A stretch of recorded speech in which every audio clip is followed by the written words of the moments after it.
Suppose I were to inform you that the most durable dwellings ever constructed by human beings were composed not of rock, timber, or metal, but of living soil, extracted from the earth, as if slicing flesh from a colossal being?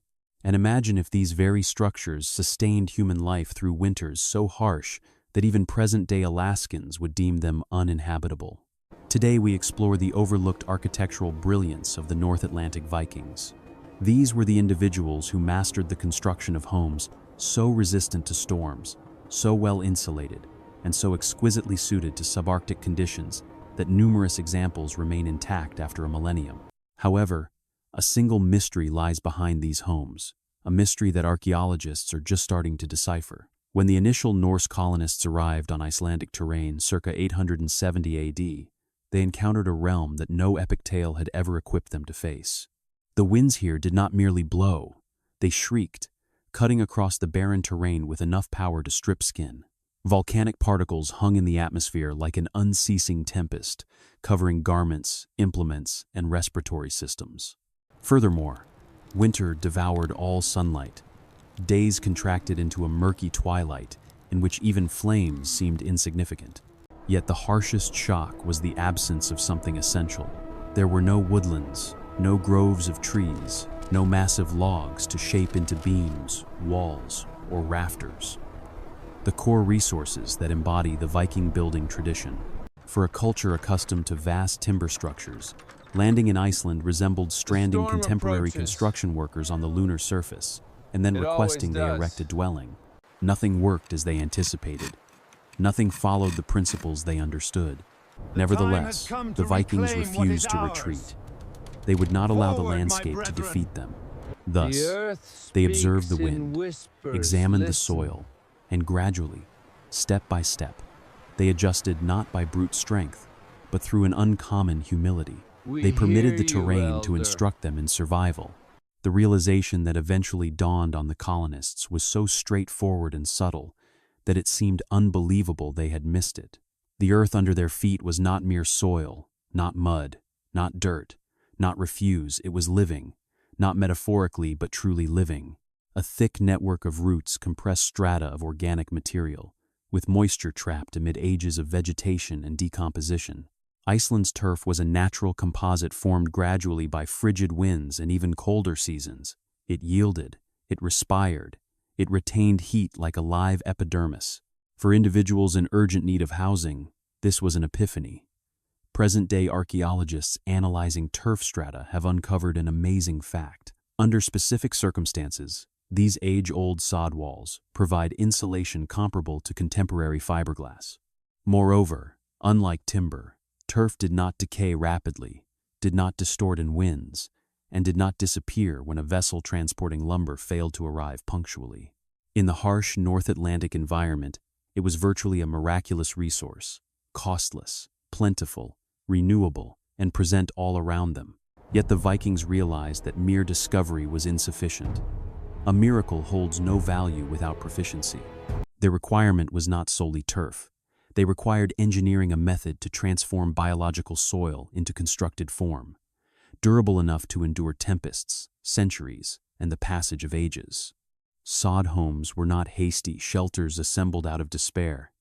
They were intentional constructions, precise, almost surgical examples of engineering. The builders commenced by cutting the ground using extended handle shovels instruments, specifically designed to cut through earth. Much as a chef divides a large loaf, each slab raised from the earth turned into a block, thick, compact, and weighty, formed into what the Norse termed turf veggir, or sod bricks. These bricks were not placed haphazardly. They were organized in interlocking configurations, frequently a herringbone pattern. Every angle was selected to spread the load and avert failure, and as layers accumulated, the walls increased in thickness. A few attained a width of 6 feet, imposing bulwarks of animate soil. Only once these walls were securely in place did the builders incorporate wood, yet not in the manner typically associated with Viking building methods. Iceland lacked forested areas to exploit, and there was no infinite source of lumber ready for harvesting. The settlers relied on one of the most unusual supply networks ever known, the Arctic driftwood system. Massive logs ripped from Siberian and North American shorelines traveled with ocean currents for thousands of miles, eventually landing on Iceland's beaches. For the Vikings, finding these logs was akin to uncovering treasure. Each one was incredibly valuable. They were set aside solely for essential items like wooden beams, rafters, tools, and the home's framework. All other elements, walls, hallways, and insulated rooms, were constructed from earth to withstand Iceland's piercing winds. The Vikings made a daring and unconventional choice. They constructed downwards rather than building upward from the ground. Their dwellings were half buried into the earth, like ancient animals digging in for warmth. This semi-underground layout wasn't about looks. It was a matter of survival engineering. By setting the building lower, they minimized the wall surface area exposed to the unyielding North Atlantic storms. Winds that could rip roofs off Norwegian wooden structures had difficulty finding a target here. The ground served as a protective barrier, yet wind defense was merely the initial benefit. The surrounding soil functioned like a natural heat reservoir, maintaining a consistent temperature despite freezing external conditions. Rather than opposing the climate, it would thaw and refreeze. The Vikings leveraged the Earth's natural stability for their advantage. Furthermore, a home embedded in the soil could not be ripped apart, regardless of a winter storm's fury. The ground held it fast, securing it underground, safeguarding it, and settlers note that archaeologists frequently liken these buildings. These structures are often likened to fox dens, tight entryways leading to well-insulated inner spaces with sloping floors. The floors gradually incline downwards to retain heat and drive cold air out. The Vikings were not merely constructing shelters, they were mastering the art of blending into the terrain, allowing the ground to engulf their homes for protection. Rather than dominating the land, they became one with it. Concealed under every turf wall, the Vikings created a feature that most visitors overlook. This was a stone base, so intentional and meticulously organized that archaeologists today refer to it as the house's backbone. This wasn't for decoration. It was about survival. Large rocks were arranged in a dense, purposeful stratum, forming a separation between the moist Icelandic ground and the organic turf piled on top. If not for this stone foundation, dampness would rise from below, weakening the walls until they drooped and fell. With it, the turf remained dry, solid, and robust. The backbone also functioned as a natural drain. Rainwater, meltwater, and soil moisture seeped gradually through the gaps between the stones, rather than collecting against the walls. This was passive engineering, implemented centuries before the term existed. This design combated decay without any tools, pumps, or upkeep. Remarkably, these stone backbones have lasted for centuries. In certain excavations, the turf has entirely disappeared, yet the stones remain precisely where the Vikings positioned them. They are still in line, still outlining the spectral shapes of houses constructed a millennium ago. This is the framework of a lost architectural style. This foundation was engineered to withstand not only the climate the Vikings experienced, but also the volcanic winters, unstable ground, and uncertain future they anticipated. This was no crude construction. It was craftsmanship intended to endure through the ages. The most recognizable element of a Viking turf home was not its walls, it was the roof, a curved, sloping mound of soil. It appeared more like something that had sprouted rather than been constructed. Construction began with a framework of wooden rafters, each piece invaluable, each log meticulously selected from the scarce driftwood that reached the shore. They spread birch bark over the beams, a natural waterproof layer employed for ages throughout the northern regions. Next came the turf, dense blocks of grass and earth placed like overlapping tiles, each heavy, moist, and teeming with life. However, the true change occurred well after the builders had departed. Far from being static, the roof underwent constant transformation. Every spring, new grass would emerge. Moss slowly advanced over the slopes, similar to a creeping tide. Meanwhile, roots forced their way down into the rafters. They intertwined with the framework until the dwelling and the mound merged into a seamless living entity. For someone coming upon the farm from afar, the structures might appear non-existent, merely subtle elevations in the terrain, with only a lone wooden door betraying the reality. The effect was as if the ground had unzipped itself. Yet this was no act of concealment, no stylistic gimmick or romantic preference. It was the pinnacle of engineering for sheer survival. This roof offered insulation, protection, self-renewal, and steadfastness, defending the house against tempests, capable of destroying nearly any other structure in the North Atlantic. It functioned as a living armor, an ever-expanding refuge, a covering that didn't merely withstand the environment but became part of it. Within those dim, well-insulated chambers, the hearth represented far more than just a flame. It stood as the heart of existence, the one steady beat that sustained every member of the household throughout Iceland's harsh winters. Viking dwellings were intentionally dark. The low ceilings forced warmth to stay close to the floor. The windows were mere narrow openings, deliberately tiny to block wind and weather. Meanwhile, smoke from the central fire pit rose in thick, sluggish layers, twisting along the beams until it finally discovered a route to exit. Sleeping quarters consisted of elevated wooden platforms set against the walls, serving as seating by day and sleeping areas by night. Everyone clustered closely around the fire.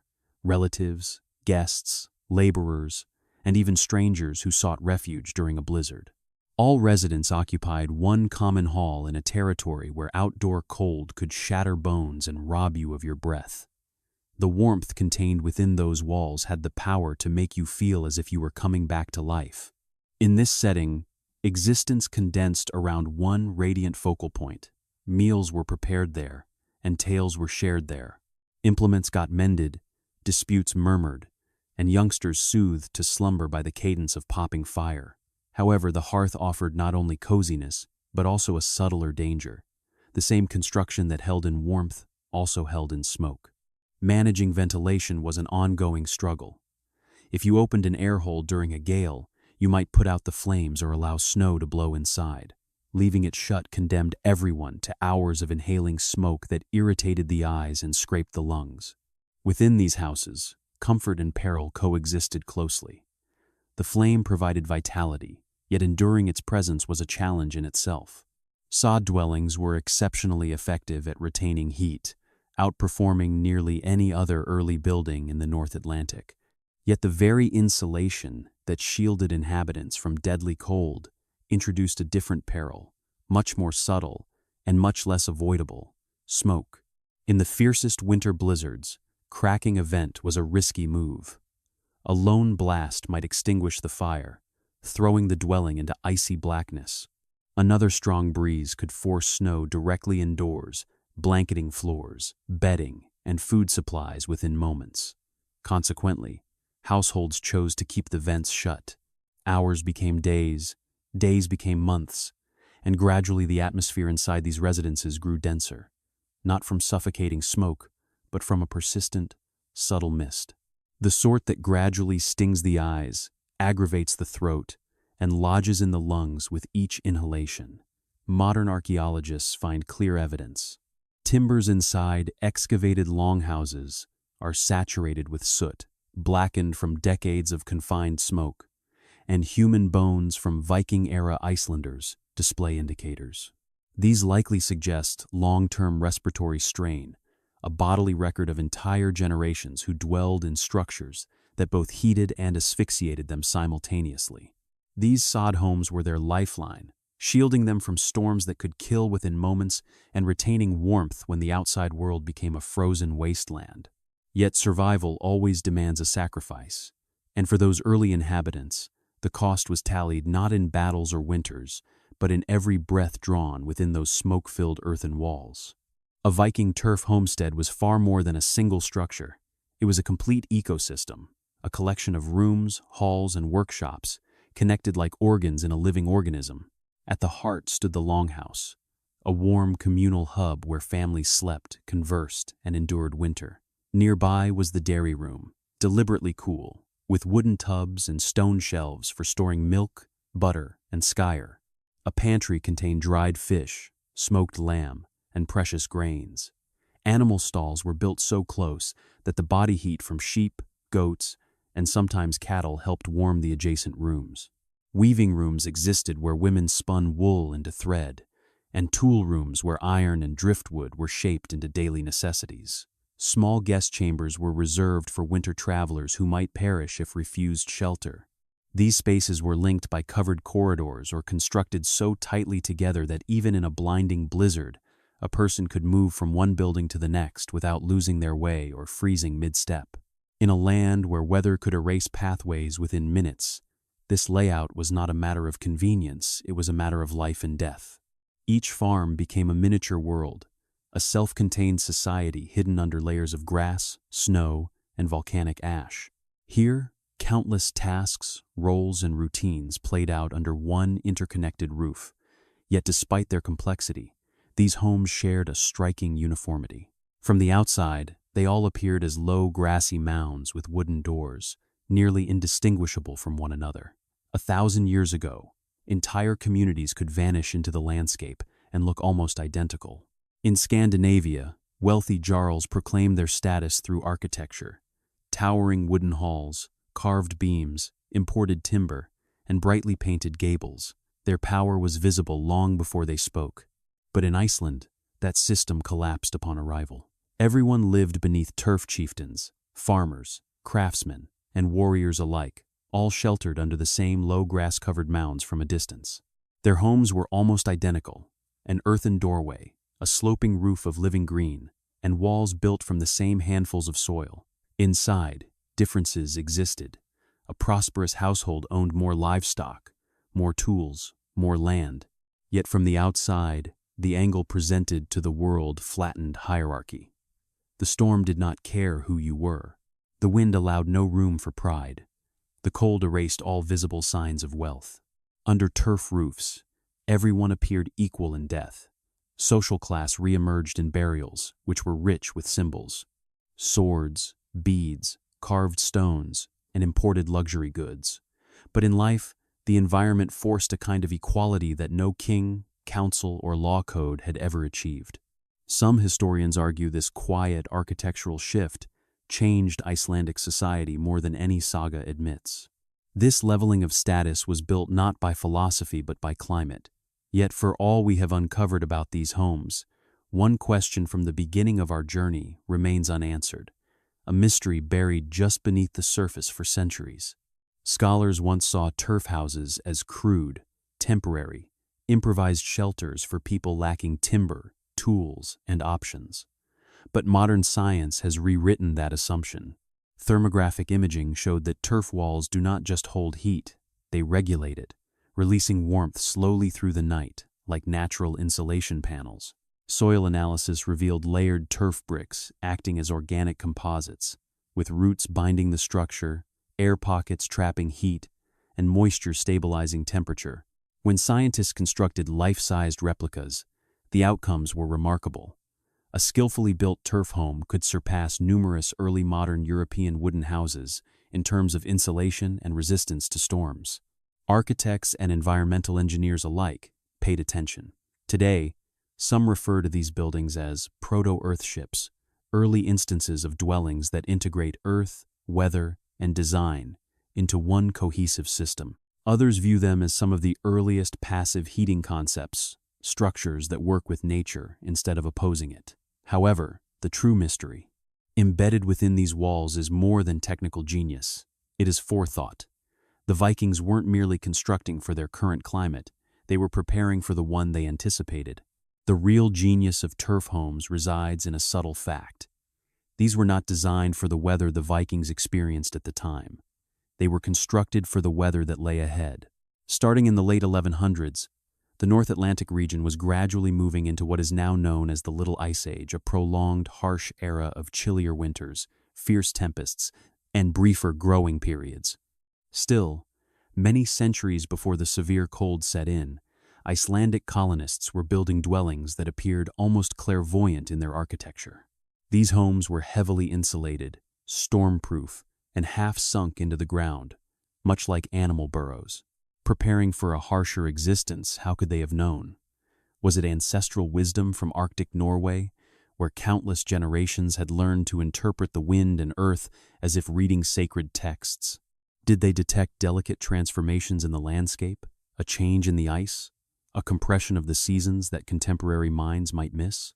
Or was it merely the most ancient impulse of humanity, the drive to endure by readying for environments more severe than the current one, regardless of the cause? One lasting truth remains. These were more than mere homes, they were prophecies. Edifices shaped from soil to withstand storms that had not yet come, constructed to survive a future nobody had seen.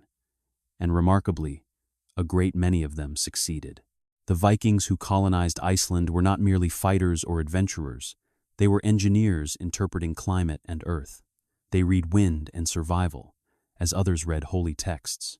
Their turf homes remind us of a lesson we frequently overlook. Humankind's most ancient power is not domination, it is adaptability. When the world transforms, through flame, frost, or the passage of ages, it is invariably those who heed the land that endure the longest, if you choose to see it. Keep discovering how early humans constructed, existed, and persevered in methods we are just starting to comprehend. Subscribe to Prehistoric Shadows, where history isn't gone, it's merely interred, awaiting our excavation.